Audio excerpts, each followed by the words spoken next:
Hello everyone, I am Rekha Murthy, Assistant Professor from Department of Electrical and Electronics Engineering from Sai Vidya Institute of Technology. Today I am here to discuss about the concept of the retardation test of electric motors subject of 4th sem. So this retardation test is also called to be as a running down test. Running down test. So I will tell you why it is called as a running down test at the later stage. Okay. So this method is mainly employed to the shunt generators and shunt motors. Okay. So it is applicable for the shunt motors and shunt generators. So from this method we can get to know about the stray losses. If the armature and copper loss of the machine is being known here, we can determine the efficiency, okay, of a machine. So let us see that how exactly the experimental setup of this retardation test. Okay, so here I am going to make use of the shunt arrangement. Okay, so that is the motor which will be drawn here, right? Armature of this motor has been drawn here, and to this I am going to connect the field winding.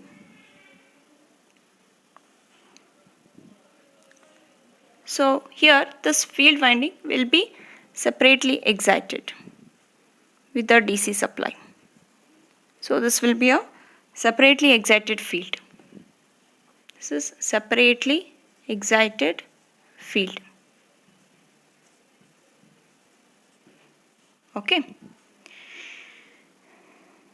Then to this armature we will connect it to the switch.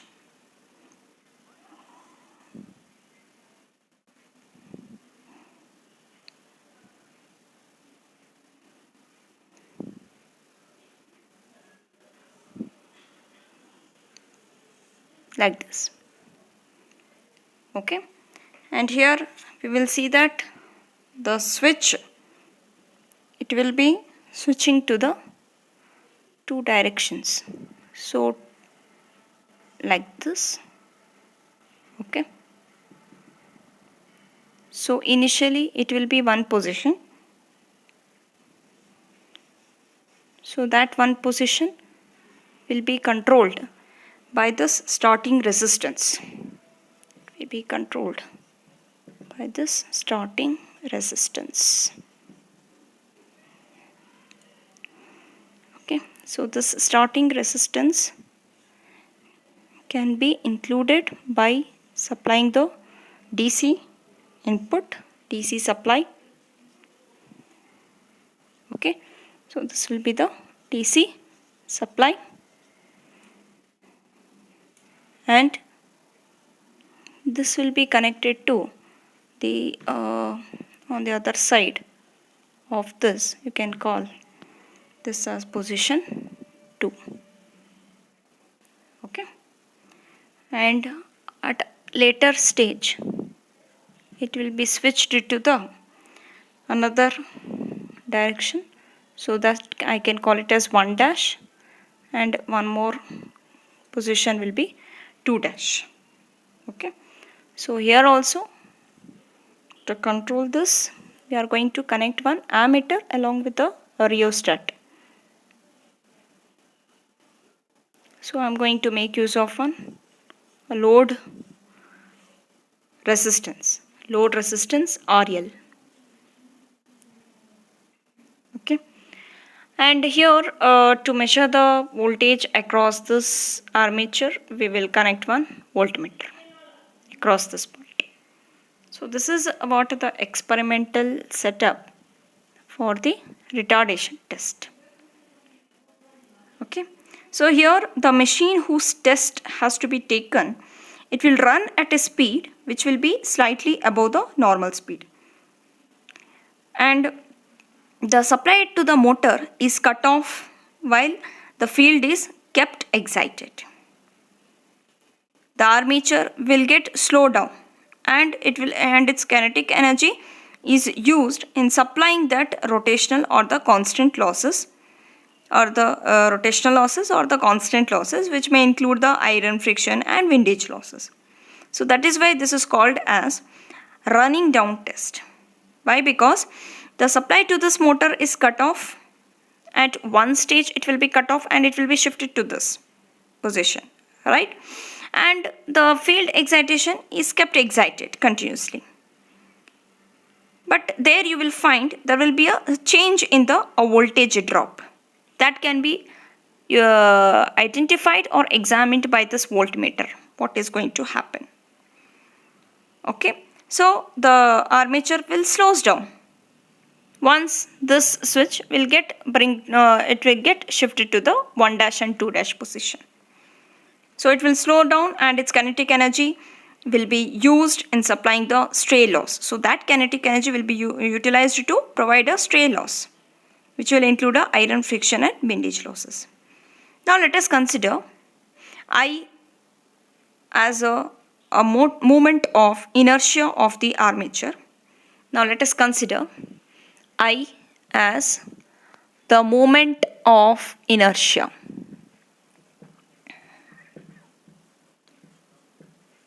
Moment of inertia and moment of inertia of armature, and omega as an angular velocity,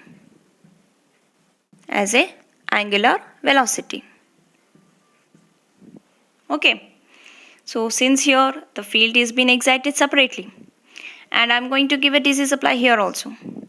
So initially the motor will be running with a certain speed, rated speed, when it is in the 1 and 2 position.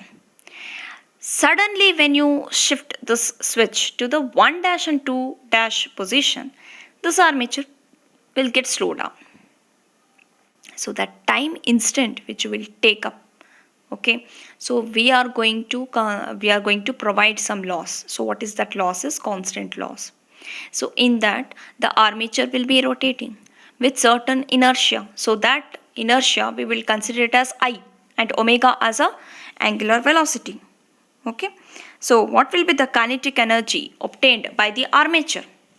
So the kinetic energy, let me write down the kinetic energy. Kinetic energy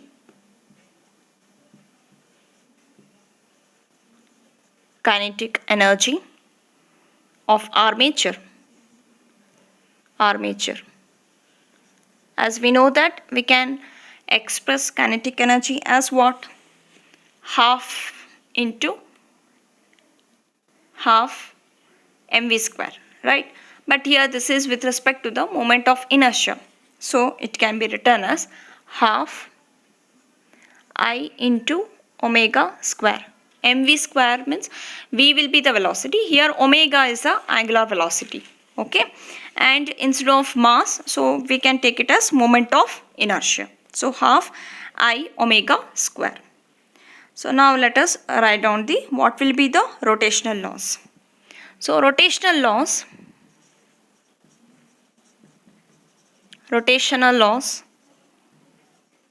which can be denoted as W, which is nothing but the rate of change of kinetic energy. Rate of change of kinetic energy means what you have to do with this equation? You have to just differentiate the simple equation with respect to time. So what time it is taken to slow down that armature? What is the change in that kinetic energy? Okay, so when it was running at a rated speed, when we had shifted, okay, even though we are cutting off the supply voltage, even though how you are going to you are obtaining some loss from this armature, from this motor, right? So that time, some time will be taken, duration will be taken to slow down the motor. So we are going to differentiate this with respect to the time t. So half I into omega square. Okay, when you differentiate this, I omega. So this is 2 times of omega, we will get it, right? So 2 times of omega, so therefore 2 will get cancelled. So it retains with the I into omega, d omega divided by dt. This is what you have differentiated with respect to the time.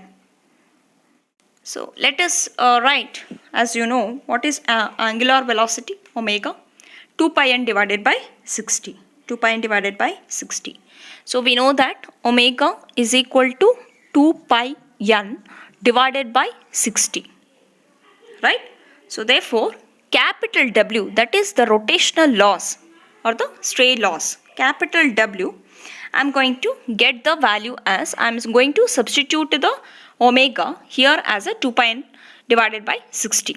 So I will get it as 2 pi n divided by 60 into d by dt of 2 pi n divided by 60. So when you do this simplification, we'll get the value as 2 pi n by 60 multiplied by 2 pi by 60 into d n divided by dt. Finally, we get the value W as, we'll get it as 2 pi by 60 whole square into I n into d n divided by dt. So finally we get this value like this. Okay. So we get the expression of the rotational loss. So if we want to find out the rotational loss, we should know the moment of inertia. What is that? I. Okay. And dn by dt must be known to you. So now in the next session, let us determine what will be the determination of dn by dt and the determination of moment of inertia. So let us move on with the next session. Thank you for watching this video.